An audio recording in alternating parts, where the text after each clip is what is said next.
right here is the first of two videos that will be released on Sunday. This, of course, this video, this story here, which, by the way, in a lot of ways is kind of a retread of another story, but of course, more is coming to light on this. And of course, I'm pretty sure you guys figured out in the thumbnail, it's pretty obvious who we're talking about. We're talking about the guy who claimed to be a girl, who then turned right back around, who placed like 500th against men, but then decided he wanted to swim against women.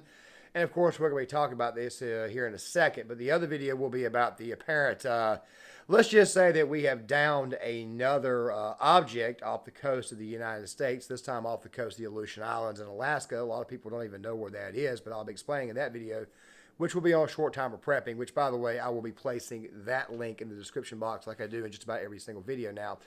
Here's the deal. I made my points very clear on this issue that biological men, even if they identify as women or whatever, should not be performing in women's sports. They should not be competing there. I've explained all the reasons why, and I'll probably go through it a little bit more in this video, definitely much, much more in depth.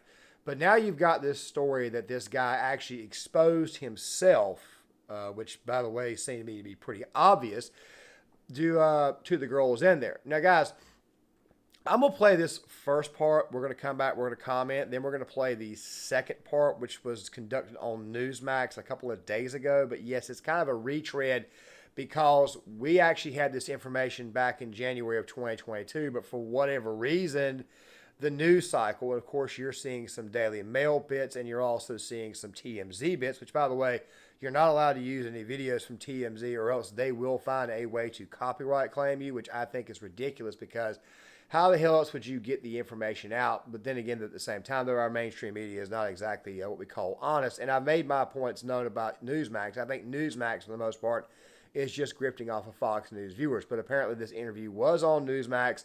And, of course, she came out and spoke on this. And, of course, the girls are not allowed to speak on this. But we'll talk about that more after we roll this first clip of her speaking in front of, I think it was, I want to say it was, well, just roll it.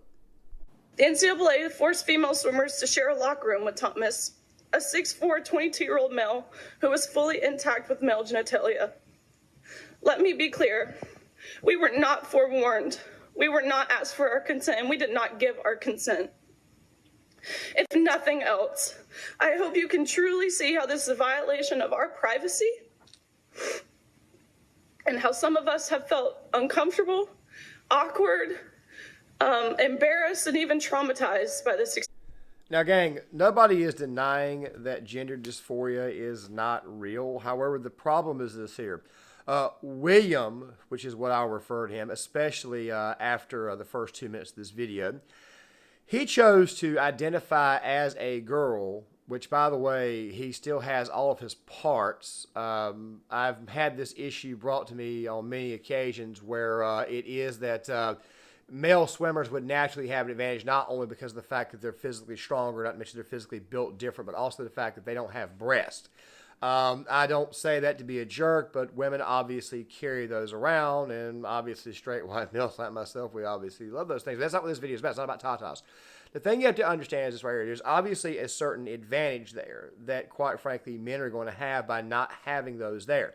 Women obviously got to carry that, and also women are naturally smaller too. Now, Riley Gaines, I don't know her actual height off the bat, but if you look at the photos of them, you could probably deduce the actual height difference. It's pretty obvious that this guy is obviously a lot taller.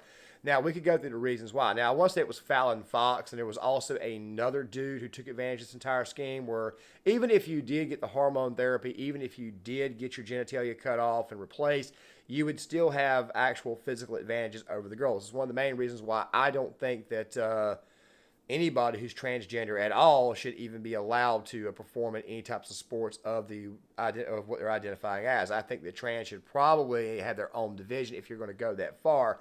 But then again, though, it would probably die flat on its face because nobody wants to see this. Now, let me go ahead and say this. There was another swimmer who came out and advocated saying, look, why don't you just go create your own division? Now, I agree. You should try to create your own division and stay the hell away from the girls. And if you're a girl trying to identify as a guy, I think you should stay away from the guys. I think you should just go compete against one another because And this is one of the reasons why people are so offended and why people are so afraid of this, because they see that their little girl who's working so hard to compete suddenly gets her dreams completely crushed by somebody who probably should not be there. You know, suburban women began to speak up on this matter last year. And of course, a lot of these women, unbeknownstly, actually voted this stuff in when they voted for Biden in 2020. The thing you have to understand, they also voted Democrat on that level because they thought the Democrats were the party of tolerance, when you're finding out that they're very much intolerant. We've been saying this for a while, that these people are, in fact, intolerant. However, the issue is this right here. Can the girls actually speak out? Can the girls actually come on out and say anything? Or is the NCAA and other networks or other organizations, are they telling these girls that they are not allowed to speak out on this issue?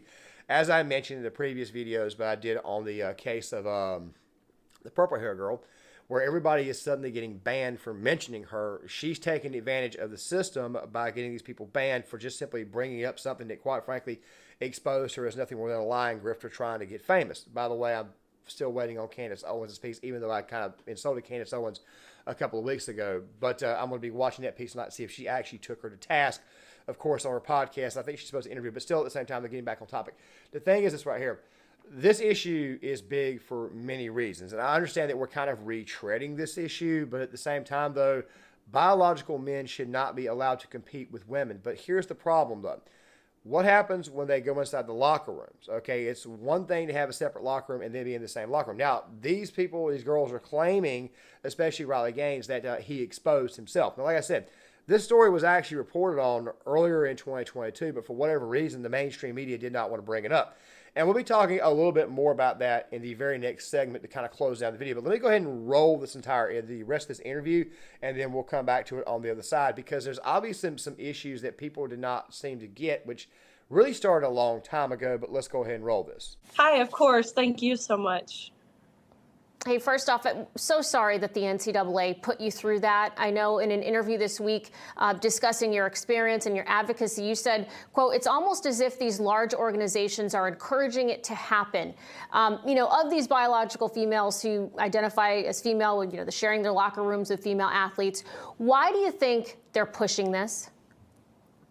I think there's a bigger plan here. As we're watching this unfold, we're seeing now that this is larger than just sports. Look at what's happening in women's prisons. Look at what's happening, of course, within the education system, to what they're teaching these children who don't even know their ABCs. This is bigger than just taking opportunities away from women. They're trying to eradicate women systemically as a whole. And, Riley, I understand that your plan now is to pursue a career in dentistry. I actually wanted to go that path myself at one time. But you're putting your dental school plans on hold to advocate for these female athletes, which I so admire. And I'm sure there are so many that are afraid to speak out in the way that you have. And I'm curious, what are some of the conversations like behind closed doors? I mean, how do most of your fellow female athletes feel about what's happening in sports and in locker rooms? I mean, truthfully, of the conversations I've had, it's more than 95% of people agree with me, agree with my stance that, of course, it's unfair. Men have biological advantages when it comes to something that requires sheer athleticism. They're worried about their safety in contact sports. And, of course, the privacy piece of locker rooms. 95% of people, if not more, agree with me, but they're emotionally blackmailed into silence. I actually talked with one of Leah Thomas's teammates today at great lengths, and she informed me to all of the things that UPenn and the NCAA did to silence them, including making them go to mandatory LGBT meetings each week to learn about how these athletes are oppressed. They were told that if they feel uncomfortable seeing male genitalia in the locker room, that they should seek counseling resources.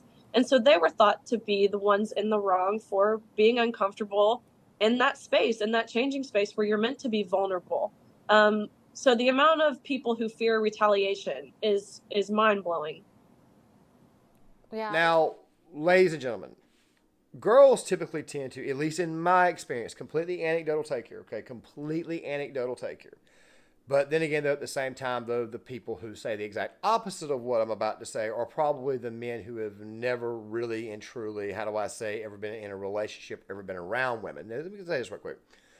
women are a lot better at keeping their mouths closed, okay? They really are, okay? They are actually much better at keeping one of those secrets, and they're probably not going to be as open with their actual beliefs as far as coming out and saying anything. I've dated a lot of women in my life who kind of kept their personal thoughts to themselves. Of course, they probably heard something that I said, and it may have turned them off and said, yeah, I just don't want to go out with this guy again. Stuff like that there. I mean, I also grew up with a sister, and I grew up around a lot of female cousins, and I can tell you right now, they're better amongst when they actually come to talking about themselves. The girls are being kept quiet here. They're being told that their scholarships, they're being told that their careers are basically going to be done if they talk about this issue. And that right there is obviously not fair. Now, guys, I explained in this video here, which I advise you guys watch. I brought up at the beginning of the video. I advise you guys watch that video because you kind of get an idea of exactly what's going on in the schools with the indoctrination. So when Gaines brought that up, that is obviously a very real thing. But let me go ahead and tell you right now where this whole thing kind of started at and what the real risk of it are, because you're hearing about this, not just the exposure, not just him just pulling off his pants and pulling out his wang. The thing is this right here. Back in, I think it was 2015, 2016, right here in my home state of North Carolina, Governor Pat McCrory, who, by the way, for whatever reason, found a way to lose that election. I still can't figure that out. He got embroiled in a scandal where a bathroom bill was being proposed where all it would be is like, look, and this is common sense. If you're a man, you go to the man's bathroom. If you're a biological woman, you go to the biological woman's restroom, okay? If you're not a biological woman, you're not allowed in those restrooms. Now, the number one reason why you would sign a bill like that didn't so much have to do with the fact that it was a biological or a male going into a woman's bathroom because they're confused. The reason why is because there's obviously a risk here. You see, anybody who's a biological male claiming to be a biological woman that just openly goes inside a women's restroom where there's obviously going to be women, it could be older women, could be younger women, could be teenage girls, could be little girls, you run the risk of said sexual assault. Now, I have made my voice very loud on this, that dudes who do this crap need to be taken out back and can't say it. The thing you have to understand is this right here. There is obviously a risk going on here involving this situation where said girl could be hurt, could be assaulted, or possibly even worse. There've even been there've even been videos released online of girls getting beat up at the schools by guys claiming to be biological women. This crap has got to stop. The biggest reason why we're bringing this to light, and of course we look like a bunch of jerks and a bunch of homophobes, is because there obviously is a risk here and you're not protecting women. If anything, you're actually hurting women, taking away potential future opportunities, especially at great, big, larger things in life. The ability to make money, the ability to platform, the ability to even have an actual life. By keeping their mouths closed and throwing this crap in people's faces, you're not just turning off fans and parents, you're also ruining the girls' lives themselves, and you're also putting them at much, much greater risk, especially when it comes to stuff like, as I mentioned before, sexual assault, flat-out assault, things of that nature. Also, psychological trauma. I mean, a lot of these women have had their livelihoods taken away because some guy who could not hack it against his own biological sex has decided to run over to their sport and try to dominate them. You're talking about a lot of issues going forward. And yes, this is starting to create a massive backlash against the trans community. You see, people are scared of trans community, which I don't think they're really so much scared of. Let me tell you about it. I don't think they're really scared so much of trans. I think what they're scared of is they're scared of men who are taking advantage of the system claiming to be women. I think that right there is what they're really and truly scared of. So nobody hates trans people. We just hate the idea that men are identifying as women. And there's also something else too that needs to be said. And I have to bring this up every time. And of course, you run the risk of losing your channel if you say this, but I got to say it. I feel like I'm obligated to say it. Why do you think the trans suicide rate is so high? Why do you think that is the case? Because of stuff like this here. You see, the minute you do something like this, and let's just say you identify as a woman, you automatically become public enemy number one to all the women out there who see their daughters and men who see their daughters doing this. And all of a sudden, you get a very, very negative perception of that person because you did something as stupid and as shady as this. So when that occurs, next thing you know, you find yourself ostracized from certain organizations, ostracized from certain groups. You begin to lash out, and eventually you begin to get depressed. That is the number one reason why the trans suicide rate is so high. I will say that.